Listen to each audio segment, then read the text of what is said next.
Бүгін ең жарық жұлдыздардың бірі орналасқан шағын шоқ жұлдызы жайлы айтамыз. Бұл Лира шоқ жұлдызы. Ол грек аңызындағы музыкант Орфей ойнаған лира аспабын бейнелейді. Арабтар, ежелгі мысырлықтар мен үнділер лираны шүйілген бүркітке, ал оңтүстік Америка инкілері ыламаға ұқсатқан. Лираны іздеуді Вегадан, жазғыш бұрыштың үш жарық жұлдызының маусымдағы ең биігінен бастайды. Қазақ халқы бұл жұлдызды Ағласон деп атаған. Вега лираның ең жарық жұлдызы. Ол түнгі аспандағы 5-ші, ал Қазақстан көгіндегі Сүмбіле мен Арктурдан кейінгі 3-ші жарық жұлдыз.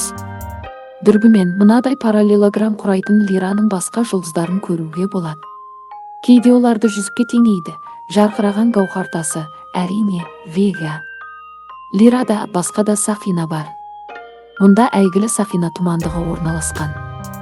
Өзінің сыртқы қабықтарының көбін лақтырып тастаған жұлдыздың қалдығы ақерге жейлі ретінде белгілі. Жарқыраған Вега маусым көгіндегі лираға Арфа шоқ жұлдызына жетелейді.